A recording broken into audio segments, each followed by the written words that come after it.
There we go. I started recording. Cool. So, so for Blue, whenever he gets to editing this, I forgot to hit record when we started talking. My bad. So, for the purpose of the video, here is a second introduction. Hello, everybody. I am Gray, the co-director and producer and blah blah blah of OPMeat and Mobile Suit Abridged Gundam Wing, and today I am joined with Hurtsickle, the voice of Duo and Toot Mail, and the ringleader. So say hello again. Hello, everyone. Thank you for having me. I'm stoked to be here. I did literally bring my Death Scythe figure here. It is the only Gundam figure I have. But it brings me great comfort because I'm kind of nervous, and so I thought a little talisman maybe is what I needed.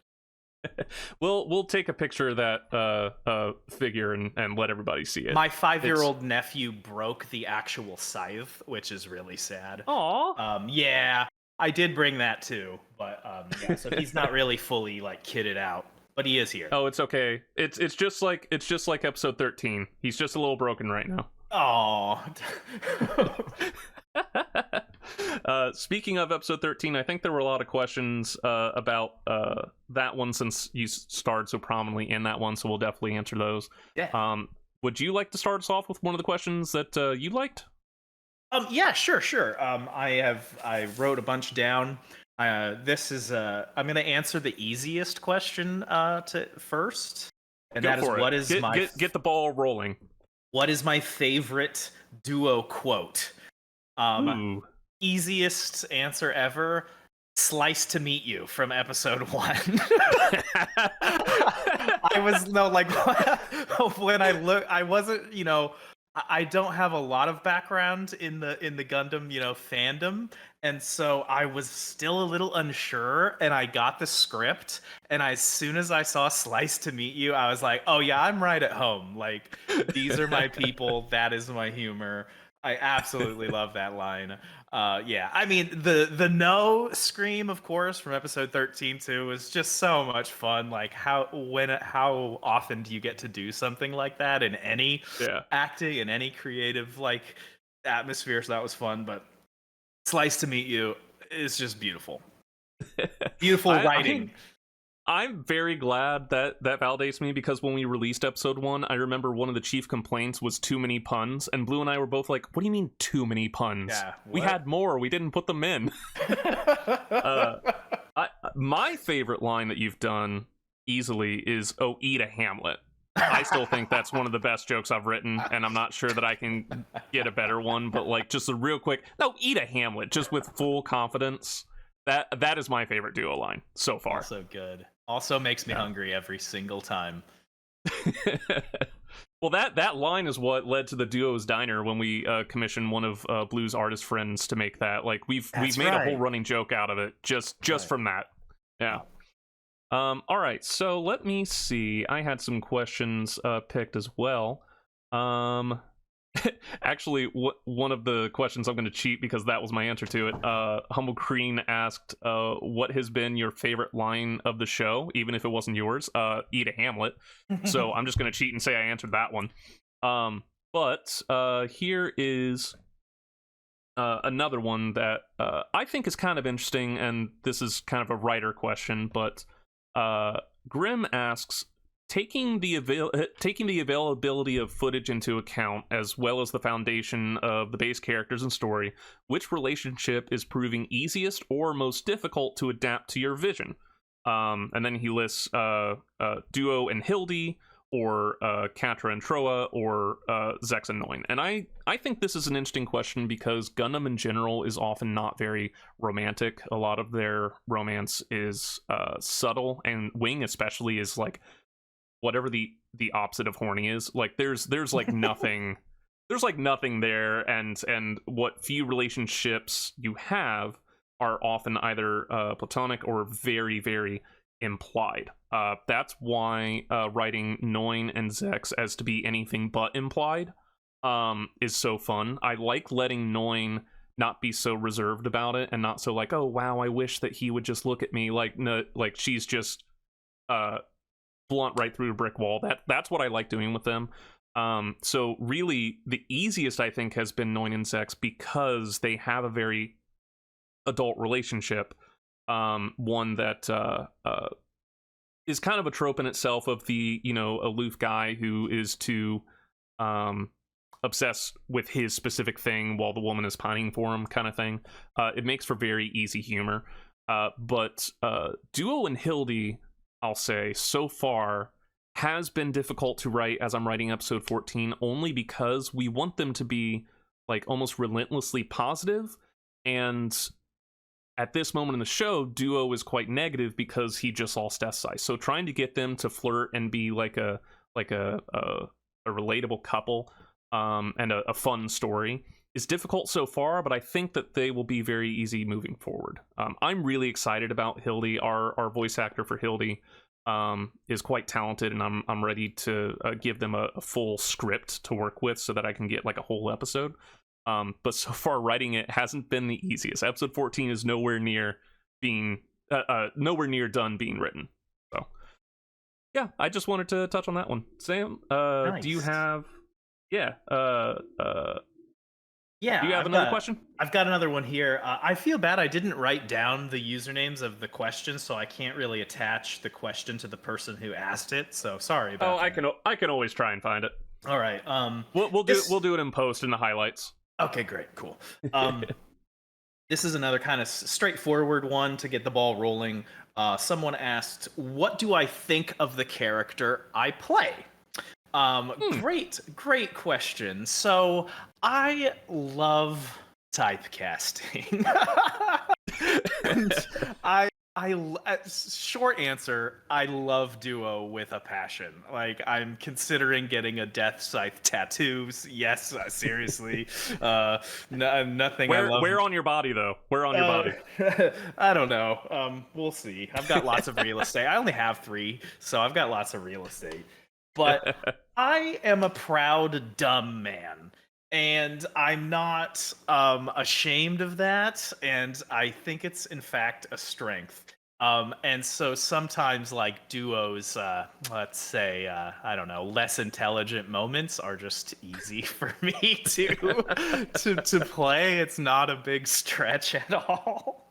So I just love him, and he's fun. Like, he's just fun. He's optimistic. He's upbeat, which I like playing characters like that because I'm not sometimes so optimistic or upbeat, and so to kind of get into that headspace is definitely just enjoyable to live in that world. Yeah. Yeah, I could see that. I always like thinking of, there was a user in our Discord. I cannot remember who it was. It may have been Grim, it may have been Wingzino, I don't remember. But whenever describing Duo, they had said it's not that he's unintelligent, he's uneducated. Like, yeah. he is clever, he is smart. There are a lot of things he doesn't know because he was an orphan who was taken in by a church. Like whenever we make jokes about him being dumb, a lot of times it's just because he doesn't know stuff. But he can get out of a situation. He can figure out, you know, like, it's really interesting to write him that way, because he's not necessarily a himbo or anything. He's just there's so much in this world he doesn't know, but he knows very specific things very well. But he is sort of like the heart of the team. He's the emotional center with all of these characters like Hiro and Troa and Wu Fei, who are very much not in touch with their emotions. Duo like makes up for that, and I really like having him in a scene because he can do that. Having them all in a jail cell together is going to be really fun because he's going to have like 3 emotionally broken people, and he's like, guys, lighten up, come on, let's have some fun. Yeah. But no, I love Duo. If I were to answer the question about Wu Fei, I don't like Wu Fei. I think that there is a lot of dramatic value to Wu Fei, and I'm very excited about how his story will play out. But as a person, I do not necessarily like him. We'll see if that changes as the story goes on. But right now, he's just an asshole. He's just an asshole. It's kind of fun. It's kind of fun recording the asshole, because then you can just be a jerk and like, haha, no consequences because this is fake. But in general, like episode 2, I felt bad. Like, I felt like he was the villain of that episode, and he got away with it, and I felt bad for knowing, but I'm like, this is how the story has to go. So that's how I feel about Wu Fei. Nice. It's a love-hate relationship, I guess. Yeah, he doesn't seem like he'd be too fun at a party.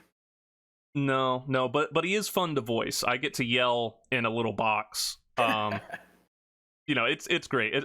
One of my favorite recording sessions, honestly, was whenever he just screamed "fuck you" like at 8 different people. I just got into it, and I remember that day I scheduled the recording so that I recorded first, and that was a terrible idea because then I had to direct people after that. My voice was shot, so I remember Blue was just kind of like. Yeah, Blue was like directing for me while I was just kind of whispering to him because my voice sounded like this. It was really fun. Yeah, therapy via anime parodies. Yeah. All right, so here's a simple one to get away from all the stuff about the show. Minnie asks, question for everyone: what kind of snacks do you guys like? And I wanted to answer this because I'm hungry, because I didn't eat before this for some reason. Right? Same, Why didn't we eat before this? I was Anyway. expecting food. I'm sorry. We do have some snacks. No, I have. Fine, I got Mountain Dew. It's fine. I have a major weakness for some reason for zebra cakes. I don't know why. It is the perfect amount of sugar. And like with 2 of them, it's like I get to enjoy the one, then I think, oh, I have a second, and then I enjoy it a second time. Like it is the perfect amount of bad for you snack. So usually whenever I go grocery shopping, if I happen to walk past the zebra cakes, I always come home with a box of those. That is my favorite snack. I really shouldn't have them as often as I do. I don't care. They're good. That's my answer. I respectfully think zebra cakes are awful. But why is it that whenever someone starts a sentence with respectfully, they mean kiss my ass? Yeah, no, I don't like zebra cakes. Okay, then what's your favorite? Well, no, I probably haven't had one since I was a kid, so I'd be willing to give it another try. No, I have been. Okay, we'll split a zebra cake package sometime, you and me. Hey, all right, let's break bread. Yeah, that'd be good. Okay. Yeah. I eat so much that it's hard to narrow it down, but I have been super into the Skittles gummies lately. They are so really? They good. make gummies? Yes, they do make gummies. I did not know that. They're incredible. Just gummies in general, I love. But the Skittles gummies rocks. The Starburst Air gummies suck, in my opinion. But the Skittles gummies, they make the purple and they make the red, and they are the best gummies I've ever had.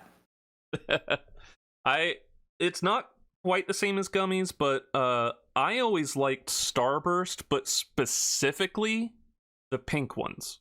Nice. I don't know why. I don't like the other flavors. So I actually, a girl that I dated years ago knew that I liked the pink Starburst, and for Easter, I think she got me a little basket of only pink Starburst, and this was before they sold like bags of just pink Starburst. So she like bought multiple bags of Starburst, picked out all the pink ones, and put them in a little basket for me. And I think that's one of my favorite gifts I've ever gotten from anyone because of how specific that is. Yeah. It didn't work out. She's doing great now. She's married. It's fine. But like, yeah, that was a really nice gift. That is nice. I will agree and say that pink Starbursts are S tier. Absolutely. Thank you. Absolutely. Okay, that's where we can meet in the middle because I don't like Skittles. Oh. All right. I don't know, man. It's like I put them in my mouth thinking they're going to be M&Ms, and then they're not. When I was in high school, I used to line up Skittles on my desk. Yes, I was super awesome and cool and popular in high school, and I would hoover them up with my mouth without using hands. Can you imagine being a teacher and trying to talk about like the fall of the Berlin Wall, and some little asshole is hoovering up Skittles? I was insufferable. But that was my favorite thing. It was my like routine. Yeah. All right. Do you have another question that you had written down? Yeah, I do. Let me get into a show question. Sure. Oh yeah, this is a fun one. Was I a fan, or did I have previous exposure to Gundam Wing before this experience with OPMeat? Great question. So, short answer is not really. The longer answer is when I was like maybe 9 years old, my dad, single dad at the time, I only realize now in retrospect, was trying to hit on some kid's mom. And so it makes sense. It's coming back around, okay? Okay. I was in like a Jesus camp kind of thing. It was sucked, but some kid in the Jesus camp with me, his mom apparently, my dad found out his mom was single and like wanted me to go to this kid's birthday party. But I did not like the kid. Like I didn't hate him. We weren't enemies or anything. We weren't friends, you know. We didn't really have anything in common. And he's like, "Hey, we're gonna go to so and so's birthday party," and I was like, "I don't. Okay, I don't. Why can't I just go home? No, we have to go to this party." I literally, in thinking about this question, 20 plus years later, only now do I realize that the whole point of going to that kid's party was so that my dad could attempt to hit on his mom, which didn't work out. But so back to Gundam. So he says we need to get this kid a gift. So we go to like Toys R Us or Target or something, and I don't even know the kid. Like we don't hang out. We're not friends. I do not know what to get this kid. And so I'm in the toy aisle, no idea, and my eyes land on a Gundam toy. I sadly don't remember which Gundam it was, but it was just like this. It was by far and away the coolest toy in the aisle. It was just so awesome. And I was so I picked that to give to the kid. And like even in the car on the way to the party, I was like, this sucks. This toy rules. And I'm gonna give it to some stupid kid that I'm never gonna see again. So yeah, that was my official first exposure to Gundam Wing. That's adorable. I have never heard that story. That is so good. Yeah, I love that you're just like, you could have gotten into Gundam had he just bought it for you instead. Yes. Yeah, no, I hadn't even thought about that until someone asked this question. So yeah, super good question. That's so good. Yep. Well, and to the question, because I had noticed it and I was really hoping that you were going to answer it. That was from Hobbs, and the question finishes, because if it's the latter, then you are doing a phenomenal job VA Duo with so little context. Oh. Like, yeah, like you're doing great. Thanks.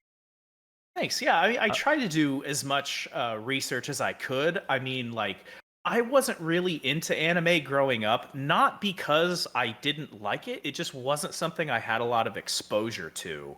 My first like deep dive into anything anime, I know I've told you this in the past, was Yu-Gi-Oh! Abridged.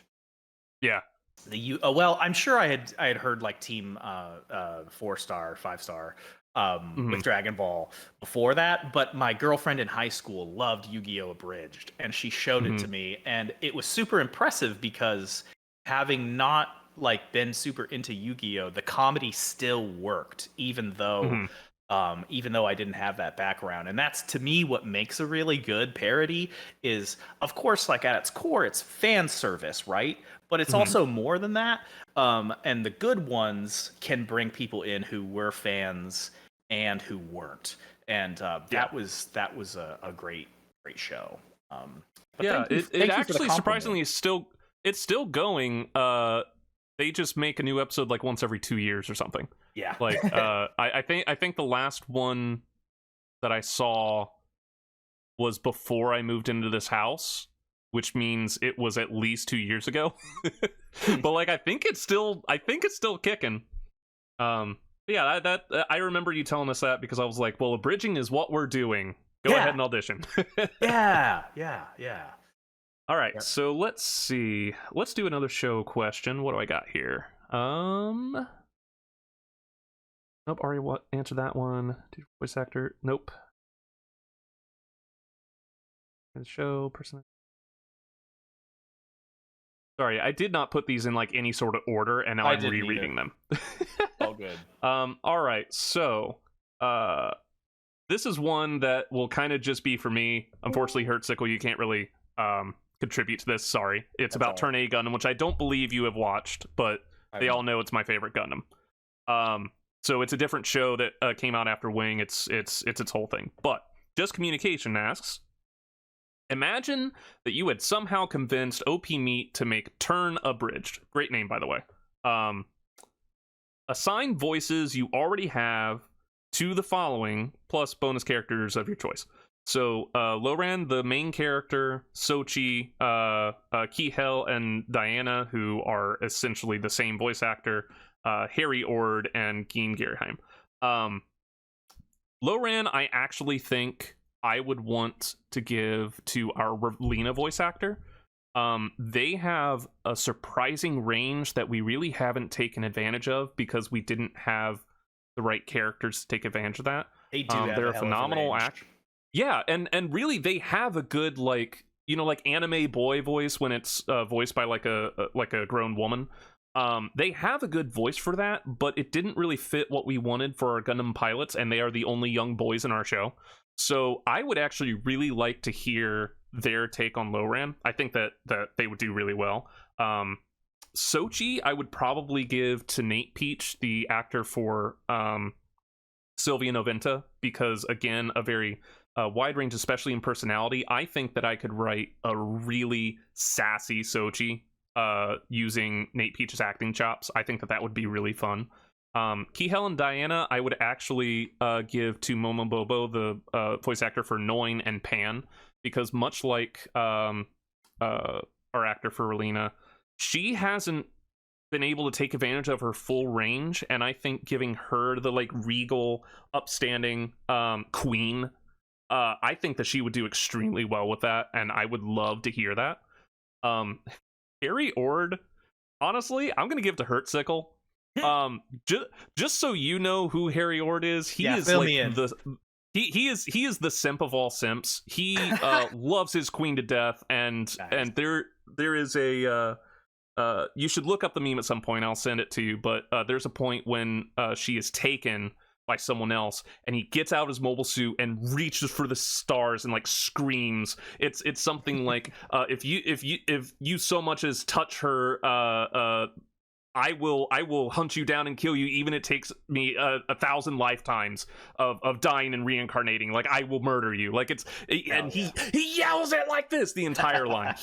He's great. He has these like bug eye sunglasses and big white hair, and whenever he goes undercover, he just takes off the sunglasses and dresses like a nerd. Like, he's great. I love Harry Ord, and I think that you would have a lot of fun with him. You had me at simping for a queen. I'm not gonna lie. That's literally his whole thing. I was there. And then lastly, Geem, I would absolutely give to Flamin' Fogelman, the voice of Zex and Septum.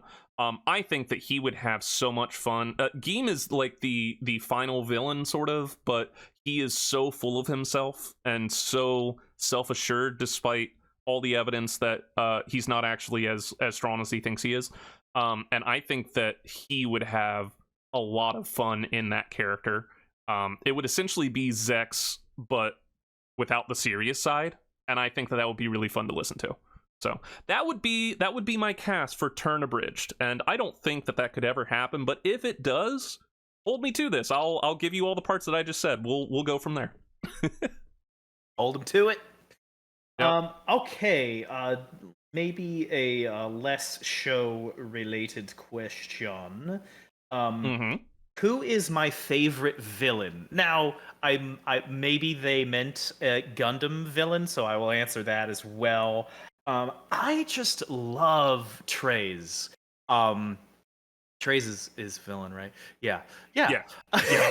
He becomes ambiguous later, but like he's the villain now. Yes. I think a large part of the reason why I love Trey so much is just because I love our voice actor. That it's so clean. Mm-hmm. I love listening to Trey's talk. I always find myself like wanting more Trey's.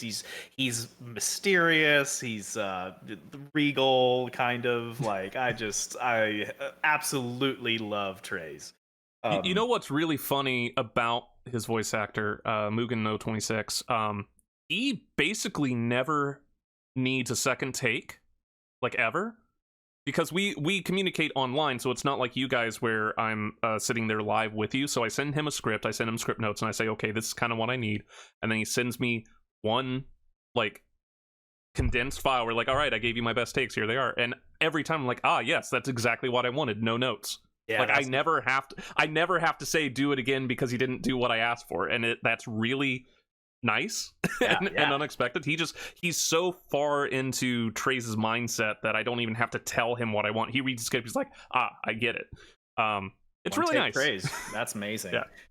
Now, on the offhand that question was just like general villains, not necessarily in the Gundam universe, I want to do a little bit of a deep cut, perhaps, to some. And I'm going to go with Clown from the /Violator from Spawn. Absolute. I love that character so much. If you've never seen the original HBO Spawn cartoon, it's super different than the live action film. That cartoon was one of HBO's like original lineup of shows, believe it or not. Like when they first only had a few shows, like Spawn was one of the first. I'm a huge Spawn fan. I'm a huge fan of Violator and Clown. And the live action movie, I love it because of the nostalgia factor. If you have never seen the movie, I'm not going to say it's worth watching if you don't have that nostalgia factor, but I will say that it is worth watching for John Leguizamo's performance as the Clown /Violator. Just amazing. The prosthetics, the acting, it's so awesome. Like, I'd say it's worth watching for that alone. That's very cool. I'll have to remember that. Yeah, and that's a hard question because villains are awesome, and I have so many that I love. But I wanted to. They are. Wanted to put my love for Spawn out into the universe. Absolutely. I will also answer that question because I love a good villain, and sadly, especially in modern cinema, it seems that villains are often and in modern like superhero and nerd cinema, at least, villains are often overlooked in favor of like 18 heroes in the same movie. Yeah. But I have two villains that come to mind. One is from my like comic book origins, and one is anime. So for anime, Shishio, Makoto Shishio from Kenshin is like the perfect anime villain. I love everything about him. I love his self-assuredness. I love his confidence. I love that he backs up that confidence. He ultimately has his comeuppance, but before that, there's basically none. He is always correct and always wins. And he's got that like perfect Steve Blum voice before Steve Blue's voice was in everything ever. So like when I was watching that as a tween, he was just the coolest. I love Shishio. In terms of like greater outside of just voice acting and shows and stuff, I commonly bring this up in my friend groups, but Reverse Flash. Oh, nice. He is just petty incarnate. Like he's not even trying. He's not trying to accomplish anything. He just wants to be a dick to Barry Allen. Yeah. And I love that. And then when Barry Allen like disappears into the Speed Force for I don't know how long he was gone, like 2 decades or something, then he decided Barry's gone, all right, Wally, you'll do. And then he just torments him because he has nothing better to do. He just wants to mess with all of the Flashes and be awful, and that's it. He has no other like greater motivation. He just hates them, and I love that in a villain. I love that is his only purpose. And whenever the Reverse Flash meme started of it was me, Barry, I was in heaven. I was like, guys, this is my moment. This is my guy. Good choice. But, yeah, I love those guys. I love DC too. I almost went with Sinestro just based on from Green Lantern. If people don't know, just because there's not enough villains with pencil mustaches anymore, right? With the name Sinestro, like how did they let him on the Green Lanterns and think he's not going to betray us? I mean, it's Sinestro. He could never be evil. Definitely not. All right, so is it my turn for a question? I think it is. Yeah, okay, let's see. Not answering that one. Let's see. So here is one from Hobbs that I actually kind of want to answer just because I've been in a Pokemon mood. Hobbs asks, what are your favorite Pokemon and which starter Pokemon would you choose? I assume that Hobbs means like out of the starters, so that's how I'll answer that one. But my favorite Pokemon is Sneasel. If you guys don't know, Sneasel is the best Pokemon. I love him. I actually not familiar with Sneasel. Yeah, he's the Dark and Ice type from the second gen. He's very underpowered now, and usually evolve him into Weevil, but I don't because Weavile sucks. Sneasel is actually, since you're not familiar, since you're at my desk, Hurtsickle's at my desk for this recording. Look on the other side. There's some plushies. There is a Sneasel plushie there. He's got like a little pink feather over on the left. Oh yeah. You see him? Yeah. Okay. Yeah, that's Sneasel. That's the best Pokemon. For any of you who have watched the first episode of One Shade of Grey, I actually censor myself in that with Pokemon sound effects and the little sprite from the game over my mouth. I intend to only really use my favorite Pokemon, so if you're ever watching that, any Pokemon that shows up whenever I do that is one of my favorites. So you guys can, take guesses and see if you're right, but I love Sneasel. Out of the starters, though, if I had to pick one starter from any of the games, I would absolutely pick Rowlet because he's perfect. Like, just this little spherical owl with a leaf bow tie. Like, I really can't think of a better starter than that. He's adorable, and I love him. Solid choices. Hurtsickle, do you play a lot of Pokemon? I don't play a lot of Pokemon. I saved up all of my allowance when I was a kid all summer long, though, to get a Game Boy Color. And of course, my first purchase was Pokemon. I'm so sorry, I can't remember if it was red or blue. I think it was blue. But yeah, I was really into the cards. I was more into the cards. I had a lot of cards. I grew up in the era where, like, I guess that era is still happening, where churches thought that Pokemon was like satanic. So yeah. it's more accepted now, yes, but I remember our teacher had to explicitly say, if I ever see a Pokemon card out while class is going, I will take it, because people were making trades in the middle of history. We played a lot of the Pokemon card game to the point that Blue wasn't allowed to get into Yu-Gi-Oh! Because my parents saw how much money they wasted on me for Pokemon, and there's a 7-year age gap. So by the time he got to the age, like, all right, I'm ready for cards, they're like, no, we're not doing this again. He's like, what do you mean again? I didn't get to do it. Ruined it for Blue. Not classic Big Brother. I did. Classic Big My Brother. bad. My bad. But I absolutely love the cards.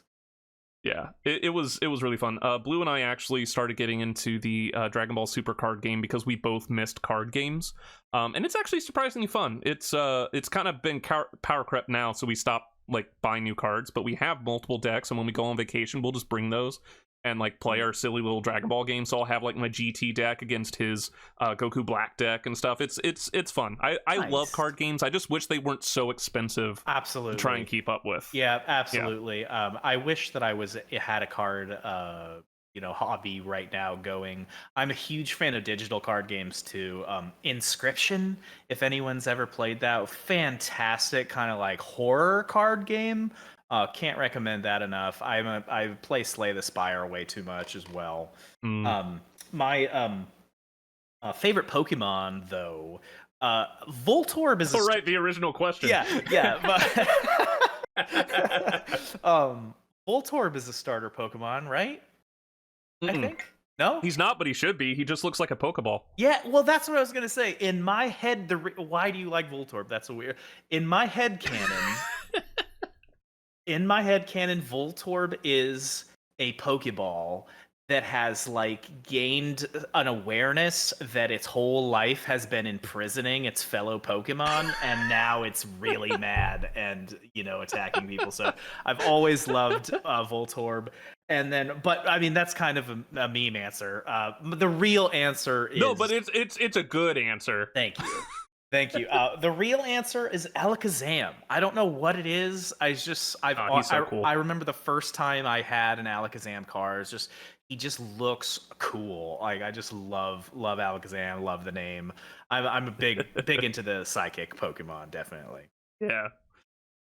So there's a question that I'm not sure if you had it written down, but I'm going to make you answer it anyway because I just love the question. Aragon asks, for Duo's voice actor, how the fuck did you do that? And then he put the emoji we have for him screaming no. Yeah. I would love for you to tell them how you did that, because that was a great scream. Oh, thank you very much. I did see that question, and I was gonna answer it. So, where do I begin? I mean, first and foremost, one of the first things that I kind of realized once I got this role is something all of you already know well, and that is just how badass Scott McNeil really is. I mean, just so cool. I have so much respect for everything he's done. Every time before I go in to record, there's a YouTube clip of, like, I think if you just put in Scott McNeil, it's the first video, and it's not just duo, it's like just all of his characters, and it just gets me so hyped up for how much fun. You can just tell he's having so much fun. So that's kind of the basis for it. First of all, respect for that man. And a big philosophy with me in acting, because like I have mostly like I'm super new to voiceover stuff. This is really all I've ever done, and it's such a cool opportunity to learn. But from my theater background, like going all the way back to high school, it's like a core value that I have is just not being afraid to look dumb and to screw up and like a very duo thing to say. See, I told you. Yeah, like when I was a freshman in high school, I took a theater class and I was so devoted, as were pretty much all of my friends and classmates at the time. I was so devoted to looking cool. You know, I wanted to be cool, and I just wasn't at all. And like that was like the first lesson I learned about acting is like, if you're here to look cool, it's really not the industry for you, you know. And there's a power in learning that being silly and making mistakes is helpful, actually. And so when it came time to do that famous line, my philosophy was like, I am just gonna absolutely go for it, and it might not work the first or second or third time, but I know that I need to have that spirit of having fun, which you can always feel with McNeil. So I just really went for it and tried to not move my arms around too much because I didn't want to smack the mic. I'm so physical, like to a fault. Like I move around way too much because again, I'm used to stage acting, you know, and it's very physical, and so that's been kind of a challenge to like divorce the physical a little bit for me. But yeah, I just freaking went for it. If we were more professional, you would have room to move. The problem is that we aren't, so you have a very tiny booth. And a lot of times when Hurtsickle gets a good line, I'll say, sorry, we have to do it again. You smacked something. Like you'll hear like you'll hear some kind of metallic thing. I'm like, oh, that was a great take, but do it again. But the fun fact about that no that he did, since you brought it up, that was your first take. The one that we ended up using was your first take. Oh, yeah. Because we did two, and I thought, nah, the first one was good enough. Like, I don't think we need to do any more. And that take was actually 4 seconds longer. I had to cut it down because I thought it was too long. Like, you have lungs, dude. If you hear like in the whole thing, there's a part where you kind of switch from that and then go that's right. Where I cut it because that was the only way I could make it sound natural. That first part where you're just at like the top of your lungs and the top of your like falsetto, that drags on for another 3 to 4 seconds. Like it was really impressive. Yeah, well, thank you. I think you're being nice in saying that. I mean, it was the first take, but I think you were also conscious of trying to save my voice because, you know, I mean, I could have done it several more times, but we had more to record. I think I don't know if we save that to the we just went for it because it was kind of the white whale, you know what I mean? That we just wanted to kind of like do that, and then we had more to do.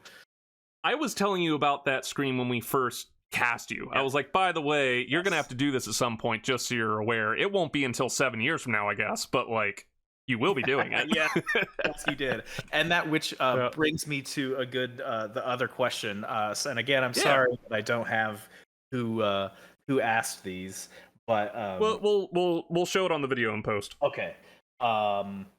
The question was, I'm just going to paraphrase it, but the question was, did I know the original story behind Scott McNeil's inspiration for the Scream about the whole his wife backing into his motorcycle?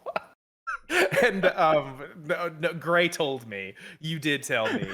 I don't remember when. Yeah, you told me about it, which is hilarious. By the way, side note, when I look at Scott McNeil, like his picture, if you Google him, it reminds me of if Ted Nugent wasn't a douchebag.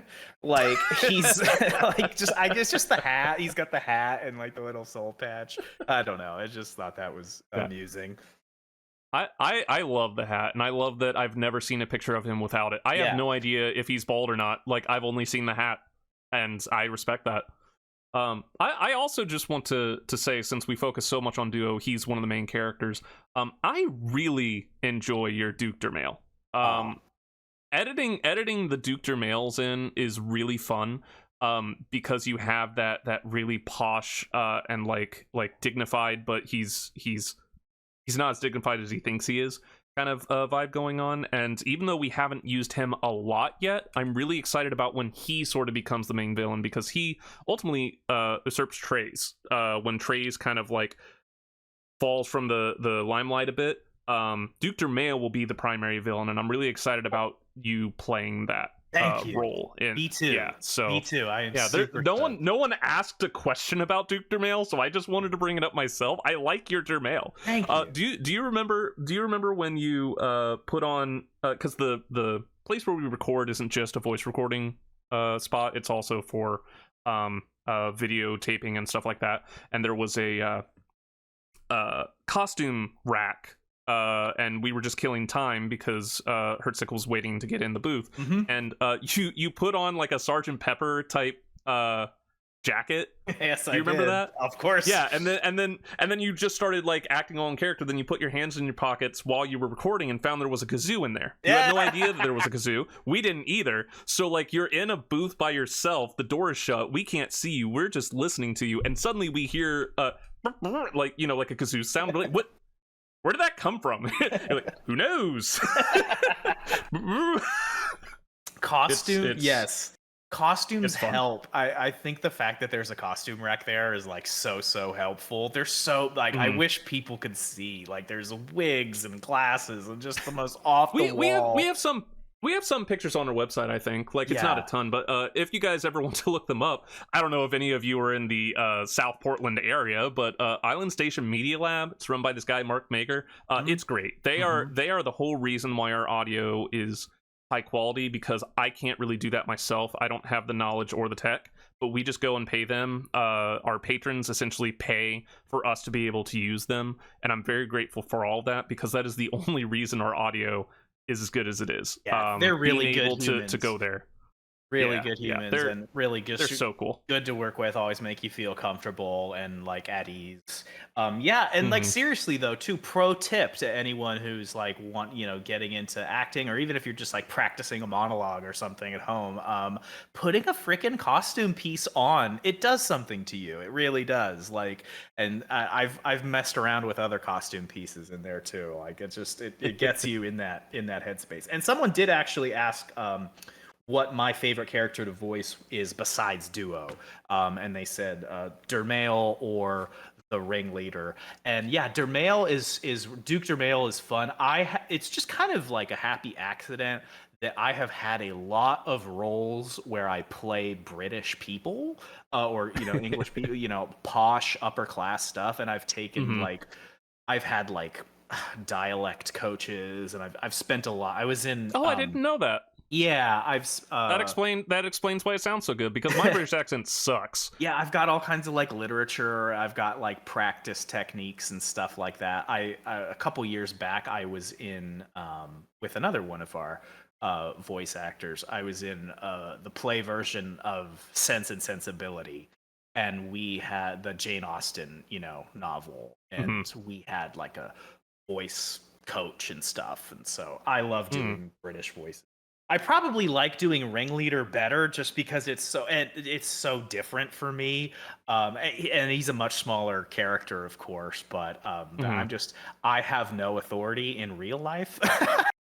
so well, he will be back. I promise you that. He will be back. And you correct me if I'm wrong, but you digitally lower my voice for Ringleader a little bit, don't you? A bit, yeah. So in the first few episodes, when I was still trying to learn how to do this, I kept altering voices just because the option was there. Yeah. And once we get to episode 5 is when I kind of stopped doing that. But because Ringleader's first appearance was lower than you actually made your voice, I still kind of add a little bit. It also differentiates him a bit from Duke Dermail. I don't do that nearly as much now. Like if you listen to especially Hiro, because for some reason I really wanted him to have a low voice, and Paprika Jack couldn't get that low. The first 3 episodes, like, I lower his voice a lot for no reason. I really want to change that one day, but I did a bit. So to keep it consistent, I take it down by like I think it's like half a decibel or something. Well, no, decibel is volume. Half a note. So I do a little bit, and it slows down the audio a tiny bit too, but it's just something to further differentiate it from your regular voice. But I don't do it as much as I did in your first appearance. Your first appearance, your voice is very low, and you're like, I don't think I sounded like that. I'm like, yeah, you didn't. I'm sorry. No, I don't care. It's cool to me. My inspiration for Ringleader, by the way, is if anyone is familiar with the film Little Nemo, not to be confused with Finding Nemo. It's such a great movie. It's about a kid whose bed can fly, and it goes to Dreamland and Nightmare Land, and his little sidekick is this cigar smoking sort of like circus character. And I've always thought of Ringleader as Little Nemo is a fantastic movie if y'all have never seen it. I did not know that. I'll have to remember that one too. So there's another question that I assume you have written down, but now I'm just really curious, and I can't answer it. This is only for you. Okay. Grim asks, given your unfamiliarity with the series, what do you think will happen next? So I know that I've told you some things that happen, but I haven't told you a lot. Where do you see this story going? Like in the future, what do you think is going to happen in Wing? Because you have not watched all through Wing, right? No, I have not. I've watched as many. So I really want to hear what you think is going to happen. Go ahead. I love this question so much because the possibilities are just so endless. Didn't Blue ask that too? Ask me like, guess where the story is going. I think he also asked it. Yeah. So okay, I wish people could see my paper where. Where I've written down these questions, because I have guess where the story is going, and next to that I have Megazord ? We'll take a picture of that along with your Hurtsickle.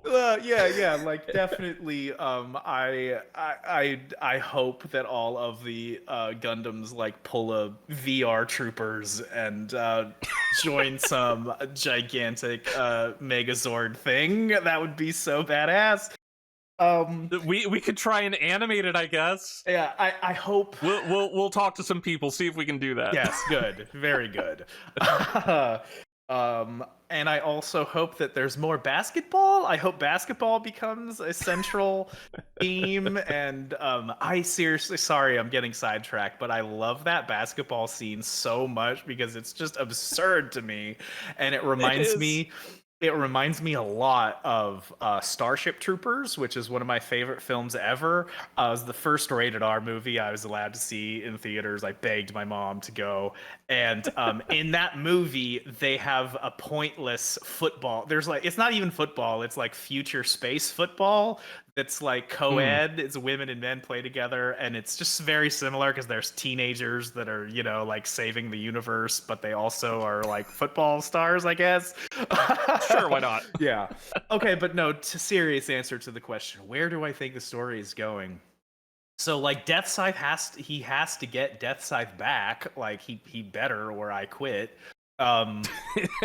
You know, that's I know that like Hildy gets involved, so I'm hoping for a serious like revenge sort of plot here, with not like Mhm. main plot, but like a B plot, big Mhm. revenge B plot of duo doing some like falling down uh, sort of revenge Well, plot. well, Yeah. I will tell you a mainstay of basically every Gundam, especially in this period of history where toys were so prevalent. Hmm. Basically, every Gundam show has the like mid-show upgrade where the Star Gundams will get a second version so that they can sell it as toys. Hell yeah. Like like Death Scythe getting destroyed is kind of, I'm sure, mandated by the higher ups because they want him to get a better Death Scythe later. Sure. So that's what you're going to get. You're going to get what's called Death Scythe Hell. And it's an Oh, I've even seen cooler that. Death Scythe. It's so awesome. Yeah. I've seen Yeah, that. with like the wings and stuff. Yeah, that's Mhm. going to be yours. So you won't have it for a bit, but you will get it later whenever you break out of prison. It's going to be great. Oh, you break out of prison again, by the way. You get in prison twice. Oh yeah. I didn't think it was. I didn't think I'd be in prison forever. So that would be cool Yeah. too. Little, harmonica, kind of like Folsom Prison Blues stuff. Yep. Yeah.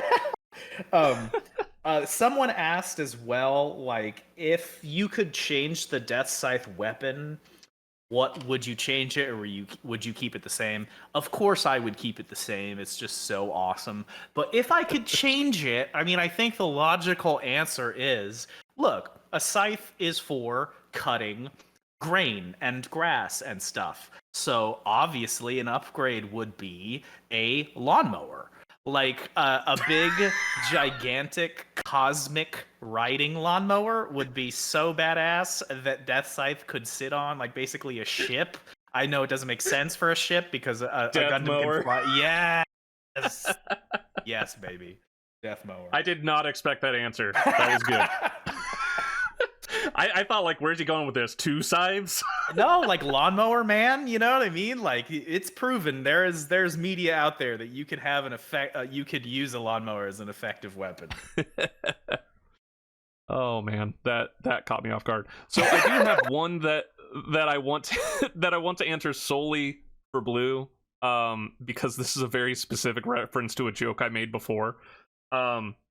So Blue asks, and it feels like I'm cheating when I'm letting him answer a question, but whatever. Or ask a question, I mean. So he says, "Give me your best synopsis for Turn B. What's it about?"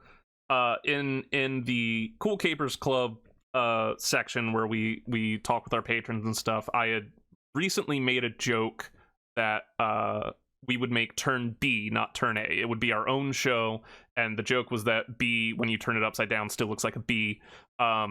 So it makes no sense for a name, but I said that Blue would star in it. So I guess to double down on that, Blue would be the star, but it wouldn't be our Blue. It would be someone named Blue, but like blue cheese, so like the E and U are reversed, so he's like Blue.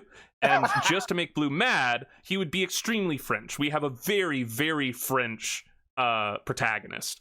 The show the show would ultimately be a comedy where everyone else around Blue doesn't subscribe to the same like angst and melodrama that Blue does. So Blue would be the overdramatic 90s era anti-hero, like Hero is, like the this world is so harsh, I have to do it, and everyone around him would just be happy.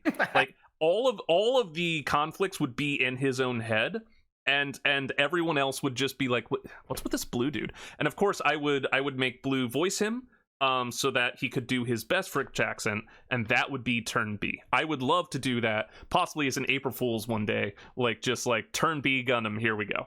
That is my very quick, off the top of my head answer to that, because I want to make Blue suffer.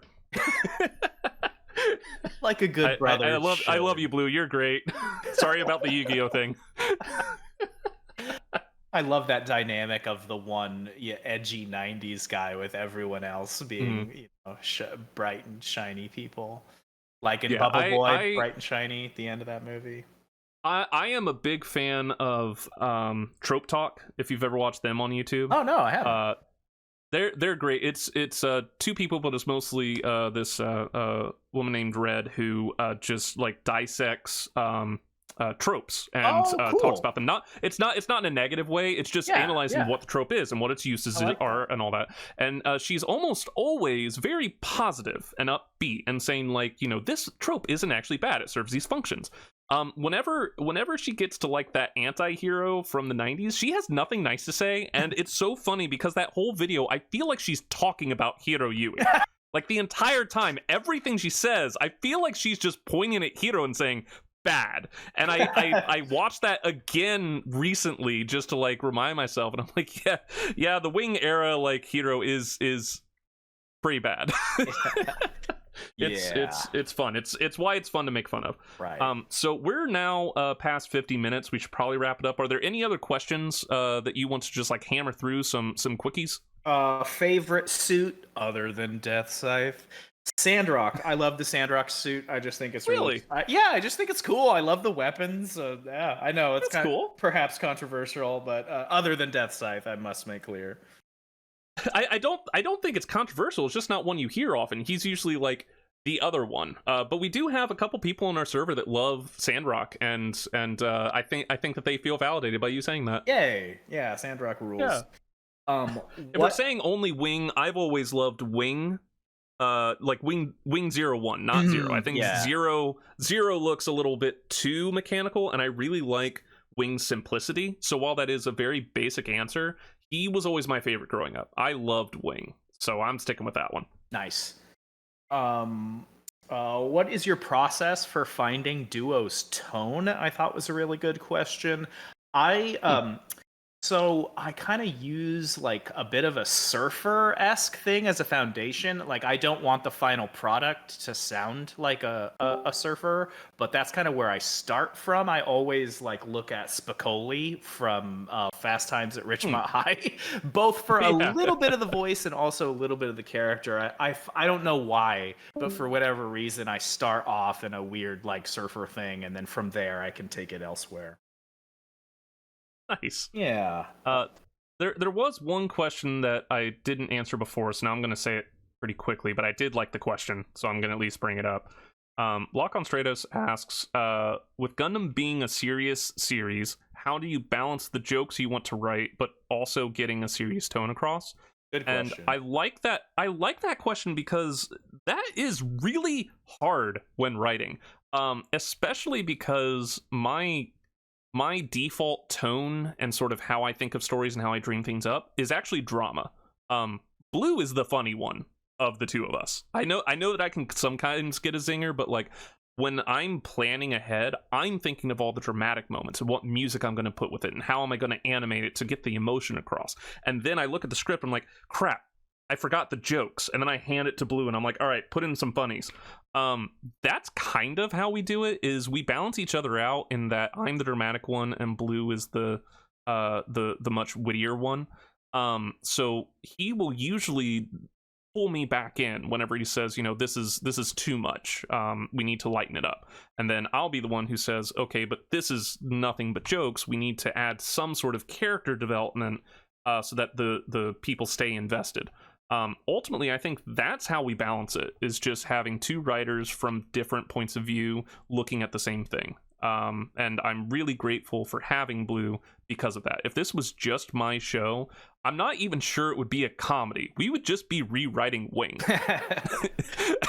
Which, I mean, I guess it could use it, but like, I don't know. I'm glad it's a comedy, and I'm glad that he's a part of it. And I'm glad that our actors too. Sometimes what you guys come up with in the booth is funnier than what we wrote, and we just stick with that. So like having a very talented cast with different senses of humor to bring to it ultimately is what gives us the comedy side that we have. I just dictate the emotional beats. Like that's my contribution. So that's how we get around it. Yeah, that's a really good way to strike that balance. And I can confirm that Blue is a very, very funny human. He is. Yeah, I mean, just in performances, yeah, like I've seen Blue do some really, really funny stuff in various capacities. Yeah, actually, this might be our last question, unless you had others that you wanted to get to. But one that I really wanted one I really wanted to answer. Shoot, where did it go? It was about two of us that are not brothers. How did we meet? Where did that go? Yeah, that was the only other one I had too. Was like how perfect. how we met. And... Well, there we go. That'll be our last one. Since you had it written down and I can't find it, go ahead and read it. Yeah. I'm just gonna paraphrase it to yes, so basically I met Blue quite a bit before I met Gray. It was at a local college. I was in the theater department. I was kind of a student teacher, I guess, for lack of a better word. Like, I wasn't really in the faculty, like I wasn't an actual professor or like staff.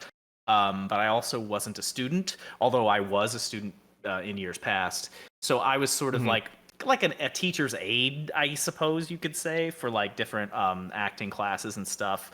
And Blue was in those classes, and I will never ever forget Blue had a clown performance because we had a unit. Oh yeah, we had. I saw that one. I was there for that. Yes, it was so good. He was a ninja.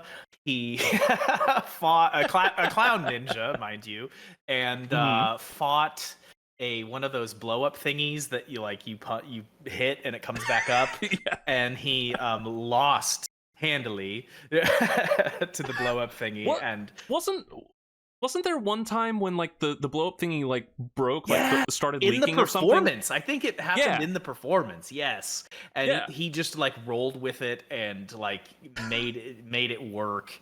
And that was like the first time I was ever really like keyed in on this human is very funny and very talented. Yeah.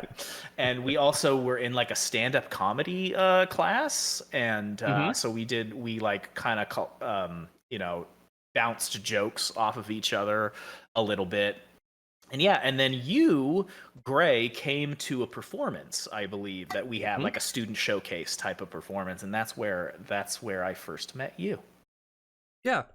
Blue invited me to all of those. So while he was at that college, I think he did 3 total of those like big performances, and I came to one of each of them because you guys did different shows. And one of them, it was when we were kind of gearing up for possibly doing this. He told me that he really wanted to meet you, and he said, "Yeah, there's someone I'd really like you to meet." So after that was done, he introduced us. I shook your hand, and it was like, "Yeah, like you're really funny on stage. Hope to see you around sometime." I didn't like know what to say. I just thought that like of all the performers on stage, and obviously you were the teacher's aide, you were kind of the one in charge. You had the most experience, but like you came off very charismatic and very ranged in what you could do. So he just wanted us to meet as a possibility of working together later, and he was right. You were very good. Yeah, well, it's all compensating for crippling self-doubt. I hope that we can help with that. We have a server of like 650 people, and they all love you. So hopefully that helps. That's so sweet to hear, and like sincerely too. I do want to say that this fandom is so incredibly kind. Because I don't have a big anime background, and anime fandoms, sort of similar to me to like JRPG fandoms, I guess, can be intimidating. Especially something like Gundam. I know we're talking about Gundam Wing, but just Gundam in general. When I was researching it initially, it's like the anime, in my eyes, and there's so much content, and it would be so easy to, I guess, imagine a kind of like crappy community, and I'm always just so encouraged about how genuinely kind everyone is, especially to someone who maybe doesn't have as much experience in the fandom like I do. So thank you. You will. By the time we finish the show, you will know how all of Wing goes at the very least. Hell yeah. The very last thing that I want to do before we go, I'm going to put you on the spot. Who was it that asked? So Grim asks, Hurtsickle, in the future, Duo will have significant interactions with the girl Hildy. My question for you: how do you pronounce her last name? Oh man. And I know that I've told you a couple times, but you haven't had to say it out loud. So I want you to try. I just sent it to you in your DM. So go ahead. I wrote it down. I was hoping I could get out of it. Nope, you gotta try. This is gonna be our last one. Last answer. I want to hear it because I know I've said it out loud for you, but you have not had to say it out loud on a recording yet, and I want to see if you remember. I can hear the Who Wants to Be a Millionaire music playing right now in my head. You don't get to phone a friend. And I am sweating. You know what? You can phone a friend if you want. I'll let you have that one. Okay, I'm just gonna. Oh god, so there's in my head. There's two. There's two things it could be. And they're both. Do you want to try and call Blue? He's at work. No. I believe in myself a little. Okay. There's two ways it could go, and they both are absurd. Speaker. So close. Spiker. Yeah! Spiker. Yep. So close. You know what's really sad? I don't think it caught it because the mic has a built-in noise canceller, so he just did the no, and I think it blanked.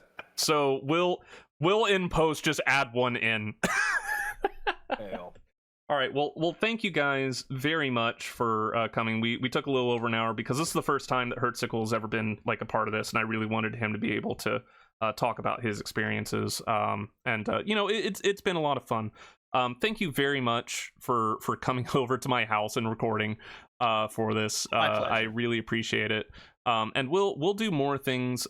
In case anybody hasn't been like if you're just watching this video and haven't been involved in like our process over the last few months and what we've been talking about, we want to do more things than just release Mobile Suit Abridged episodes, every few months and streaming. We want to get our actors more involved, so we are going to do things like video game streams or Gunpla building or just other skits. Like, we want to let you guys see this talented team we have instead of just videos made by me and Blue.